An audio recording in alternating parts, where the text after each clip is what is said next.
অনেক দিন পর আজকে বাসায় লাল আটার রুটি বানাইবো। আর আমরা কিন্তু বাসার মধ্যে নিজেরা রুটি বানাই না, আন্টি বানাই দিয়ে যাই। আন্টি এখানে ভিডিও অন করতে দেখেই বলতেছে, যাও তোমার আর ভিডিও করতে দিব না, তোমারটা তুমি কইরা নাও, আমি আর বানাবো না রুটি। জিয়াপুরে এই বাসাত আসার পর থেকে কিন্তু আন্টিদের সাথে আমাদের দেখা, আর আন্টির সাথে কিন্তু আমাদের একটা ভালো বন্ডিং হয়ে গেছে। বাসায় আসার পরই সবাই ডাক দিব, যে সবার খোঁজখবর নিব এমন আর কি।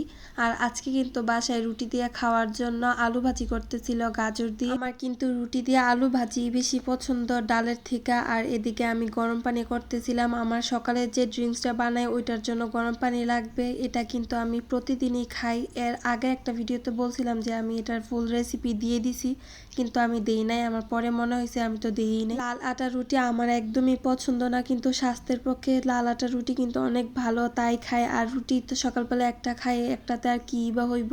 সাথে কিন্তু আবার ডিম সিদ্ধ করতেছিল ভাইয়ার জন্য। তা কইরা আমিও পড়তেছিলাম, তাসনিমও পড়তেছিল। ওইদিকে বইও ছড়ানো, তাওফে আসছে, ওই নাকি জিয়াপুর সাথে একটু নিচে গেছিল, কি কাজ বলে আসিল। ও আয়সা বলতেছে, এদিকে আসো আমরা এখন বার্থডে কেক কাটবো। কেক দেখলেই হয় ওর বার্থডে কেক এটা। আচ্ছা, এগুলা দেখে কি আপনারা চিনতে পারতেছেন এগুলা কি? যখন এগুলা প্রথম বাসায় রান্না করা হইব আমি দেখে তো বলতেছি এটা আবার কি, আমি জীবনে এটা খাইতাম না। আর রান্না করার পর আমি বুঝছি না এটা তো খুবই মজার একটা খাবার। একটু পরেই বলতেছি এটা কি ছিল। আর এদিকে আলু কুচি করে রাখছে, ছোট মাছ দিয়ে চচ্চড়ি রান্না করব।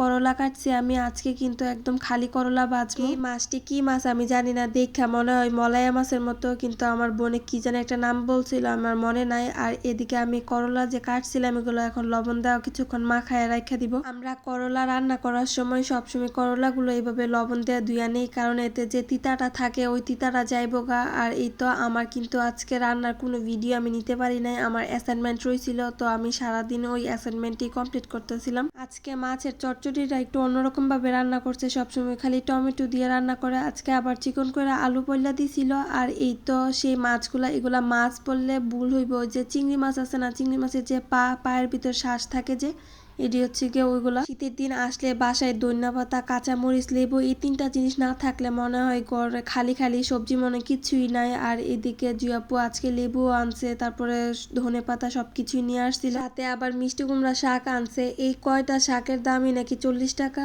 আমার বোনের আবার এগুলো অনেক পছন্দ, কিন্তু আমার একদমই ভাল লাগে না এই মিষ্টি কুমড়া শাক, মানে ডাটা জাতীয় কোনো খাবার আমার ভাল লাগে না, খালি পুঁশাকটি ভাল লাগে। আর এদিকে আমার চিংড়ি মাছের পা রান্না করা শেষ, এখন খালি ধনিয়া পাতা দিয়া নামাই নিমো। আর এইটা খাওয়ার পর যেদিন প্রথম রান্না করছিল অনেক মজা লাগছিল, আজকে তাই আবার রান্না করছে। আরেক পাশ দিয়ে কিন্তু আমার ছোট মাছের চচ্চড়িও রান্না করা শেষ, এখন খালি ধনিয়া পাতা দিয়া নামাই নিমো। তরকারিটা দেখা মনে হইতেছে অনেক মজা হয়েছে, আসলেই তরকারিটা অনেক মজা হয়েছে। ছোট মাছ তো আমার এমনিই ভালো লাগে। ছোট মাছ ভালো লাগার আরেকটা কারণ হচ্ছে কি, ছোট মাছের মধ্যে কোনো গন্ধ থাকে না, কিন্তু বড় মাছের মধ্যে গন্ধ লাগে আমার, আর খাইতে অনেক সমস্যা হয়, কাটা বাছো এই বাছো ওই বাছো সমস্যা। এই কারণে ছোট মাছই আমার বেশি ভালো লাগে। আজকে আমরা দুপুরে রান্না একটু দেরি হয়ে গেছিল, জিয়াপু তাসনিমরে নিয়ে স্কুলে গেছে, আবার আমারও অ্যাসাইনমেন্ট ছিল। রান্না করতে করতে 2:30-3টার মতো বাজে গেছিল। আর এদিকে ডাল বসাইছে, ডালও রান্না করব। ডাল তো আগে থেকেই রান্না করা থাকে, খালি নামায় এটার মধ্যে পেঁয়াজ পাকার দাও আর ধনিয়া পাতা দিয়ে দিয়ে এতটুকুই। আর আজকে ডালের মধ্যে জলপাই দিছে না মনে হয়, ধনিয়া পাতাটা দেওয়ার পর মনে হয় ডালের যে কালারটাই চেঞ্জ হয়ে যায়।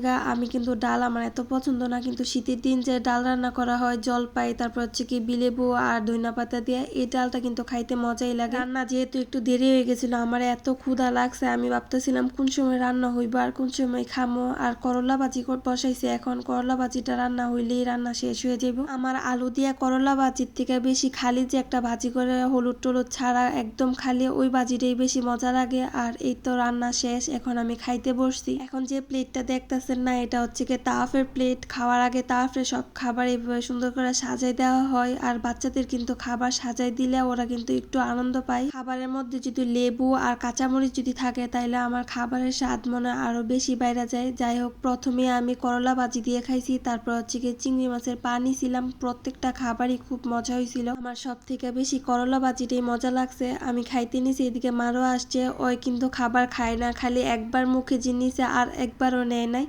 যাই হোক, আমার আজকের ভিডিওটা কেমন হয়েছে অবশ্যই কমেন্ট করে জানিয়ে যাবেন।